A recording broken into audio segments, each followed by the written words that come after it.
মানুষের পাশে, বাংলার মানুষের পাশে লড়াই করছে একমাত্র ভারতীয় জনতা পার্টি। আর এটা মুখ্যমন্ত্রী মমতা বন্দ্যোপাধ্যায় বুঝে গেছেন।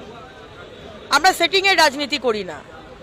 আমরা সিপিএম কংগ্রেসের মতো, মোহাম্মদ সালিম আর অধীর রঞ্জন চৌধুরীর মতো আমরা সেটিংয়ের রাজনীতি করি না।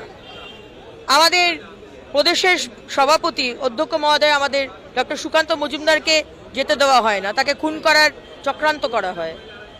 আমাদের বিরোধী দলনেতাকে আদালত থেকে পারমিশন নিয়ে আসার পরেও তাকে ঢুকতে দেওয়া হয় না, অথচ বৃন্দা ক্যারেট গটগট করে লোকজন নিয়ে ভিতরে চলে যায়। সুতরাং এটা স্বাভাবিক এবং আমরা খুশি। বাংলার মানুষ দেখছে, বাংলার মানুষ জানে যে আজকে আমাদেরকে সন্দেশখালীর মা বোনদের পাশে দাঁড়াবার জন্য, এটা গণতান্ত্রিক দেশ, ডেমোক্রেটিক কান্ট্রি, সবার বিরোধিতা করার, প্রতিবাদ করার সেই অধিকার আছে, কিন্তু তার জন্য আমাদেরকে আদালতে যেতে হয়। বাংলার মানুষ দেখছে, আমরা গর্বিত।